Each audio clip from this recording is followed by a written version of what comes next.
Mania's remote control collisions always cause a stir in crash testing circles. And after the last one between a couple of big cars, viewers wanted us to test a smaller car, the smallest car on sale. So, tonight on Fifth Gear, we're bringing you our fastest crash test ever. We're asking how much stick can a Smart take? It looks like a cutie, but people always say the same thing. You wouldn't want to have a crash in one. Well, we've always wanted to test that, and tonight it'll face its biggest ever challenge. 1, 2, 3, break time! In spite of its size, the Smart has done quite well in crash tests so far. Euro NCAP awarded it 3 out of 5 stars, and soon after it was launched in '98, a stoved-in Smart appeared on German telly.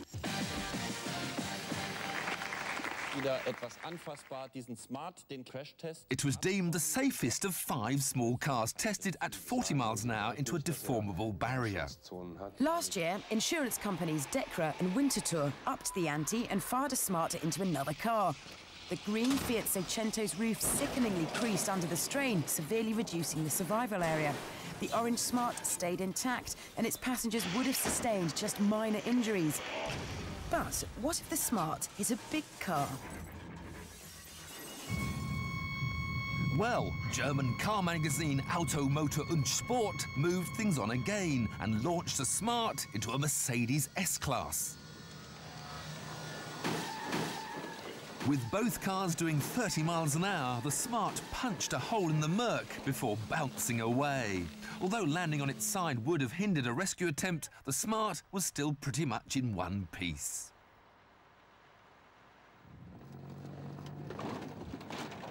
Which got us thinking, is this an indestructible car? To find out, we had to raise the bar on all the previous research and invent our toughest ever test. We're going to simulate a high-speed crash by driving into the kind of concrete blocks they use as temporary barriers on motorways. It's an unprecedented experiment. Nobody knows how the little two-seater will perform at 70 miles an hour. Some predict it will shatter the blocks. Others say we'll be picking up pieces of car for weeks to come.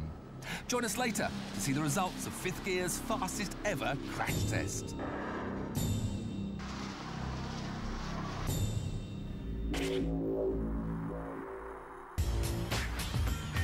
We're finding out how tough Smart cars are.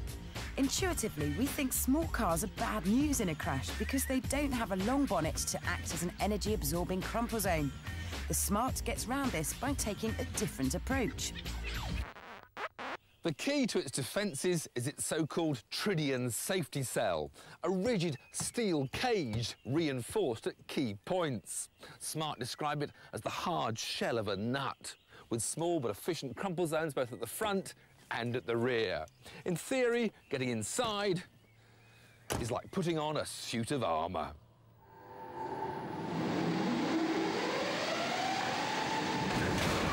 Even when it hits something more than twice as heavy, the bit where you sit is remarkably unaffected. There may not be a long crumple zone, but look how the Smart's windscreen remains intact. This is testimony to the rigidity of the passenger cell.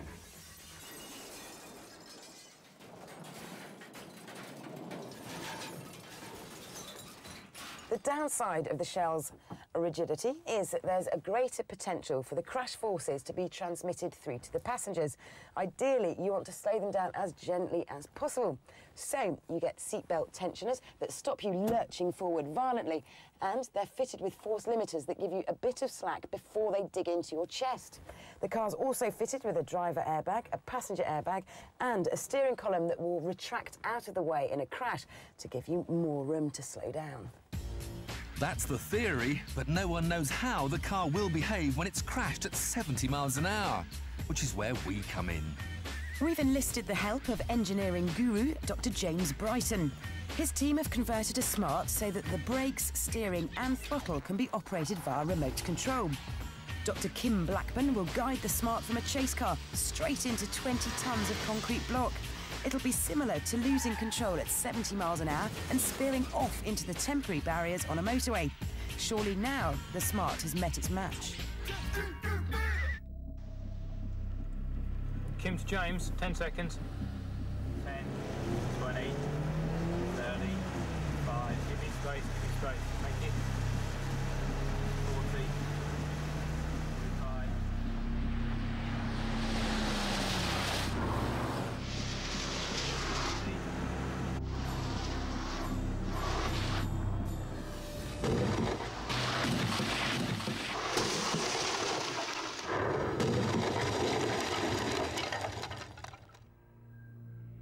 From 70 miles an hour to naught in 1 second.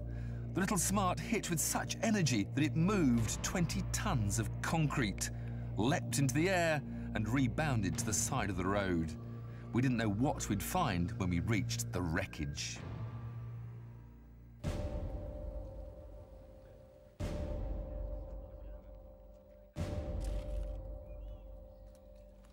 The steel cage has certainly done its job really well.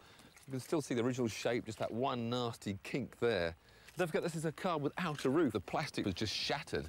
So without even the strength of a roof, there hasn't been that much effect. You can in fact open the door. Bits fly out. And it's only really when you come around the front you do see that massive impact. Around the other side, though, it still looks remarkably like a Smart car. You can see the full shape of the door. Indeed, the door not only opens normally, it closes again. So that does show how well that cage has worked on this impact. We were staggered at how well the Smart seemed to have stood up to our high-speed collision, but couldn't help wondering how a conventional small car would have performed in a similar test. So we found out. Another remote-controlled 3-star NCAP car, 70 miles an hour into concrete blocks.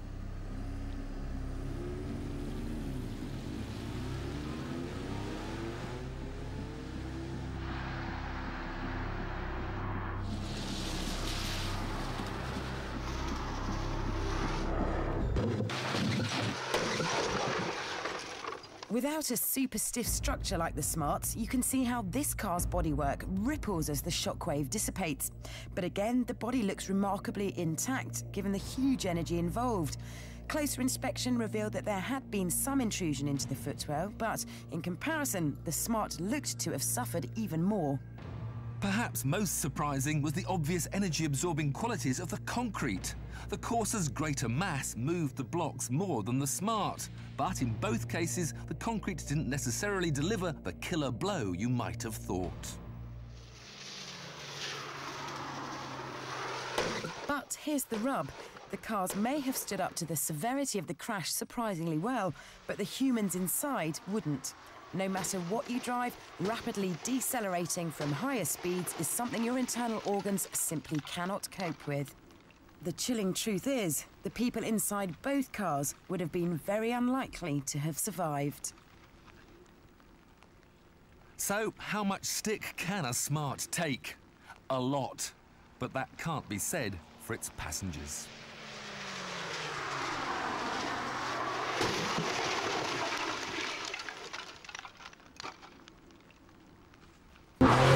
Finally, despite the car's extra length, it's actually 30 kilograms lighter than before. Oh, that means we can get to 62 a fifth of a second faster. So the... 2, 1. Any wheel spin with that sort of power, time's gone. Go!